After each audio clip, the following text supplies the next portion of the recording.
What's going on, guys? Quick rundown of today's video. I'm sitting here trying to edit this white bass video. So we went out super early in the run. We got some decent footage, but here's the problem right here. Let me just show you guys this. Press play and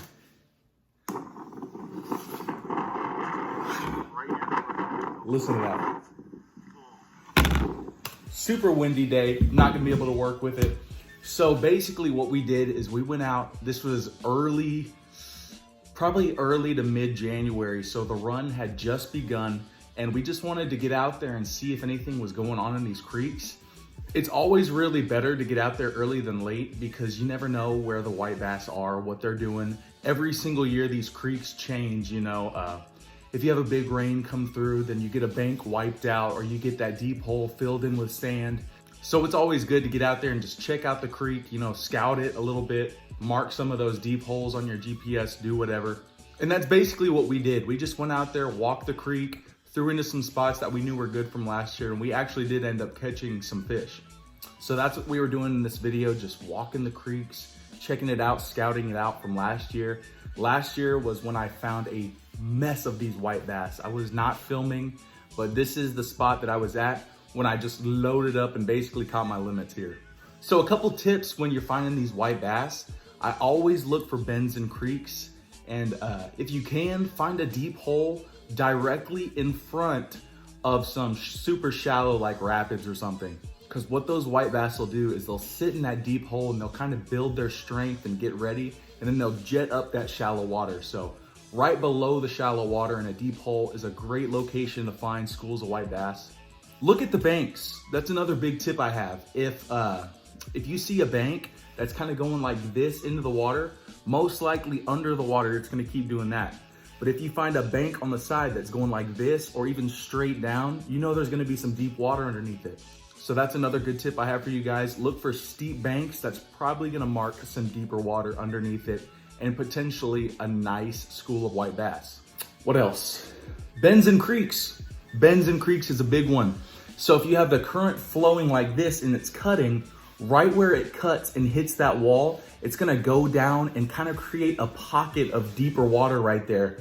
So bends and creeks is another good spot to find some deep water. And that's always what I'm looking for when I'm targeting these white bass is deep water, because they can get out of the current a little bit, they can rest, they can wait, because these white bass are going 20, 50 miles up the creeks to spawn, you know. Maybe not that much, I might be exaggerating, but they are going a long way. And whenever they can find a deep hole or somewhere to relax and just chill and kind of get their strength back, they're gonna do it. Ooh, also, look for what I call like these little channels. It's like highways. So say the creek is this wide. Usually there's gonna be a part of the creek that might be just this wide where it's 2 feet deeper than the rest of the creek. That's where you wanna fish when you're going from spot to spot. You know, when I'm walking from hole to hole that I have marked down in my mind, I'm usually gonna try to fish those little highways because those white bass are gonna be traveling up those little white bass highways, getting from spot to spot. They're always gonna find the deeper water to travel through. Another big tip, go cheap. These white bass lures are super cheap. There's no reason to throw $20 Alabama rigs and $20 Rapala jerkbaits at these things. Just get a mess of crappie lures, little crappie jigs, cheap fluorocarbon if you want to. It doesn't really matter. That's the good thing about white bass fishing is it is super cheap, and you're gonna need it to be cheap because you're going to snag, you're gonna snap off, you're gonna find little brush piles and stuff that you're not gonna see. And if you're throwing $10, $15 lures, that's gonna add up quick. So just go cheap, you know, figure out what's working. Throw on your tandem rigs with 10-cent grubs on each side. Who cares? It's gonna catch you fish.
So quick rundown of what I was using out there.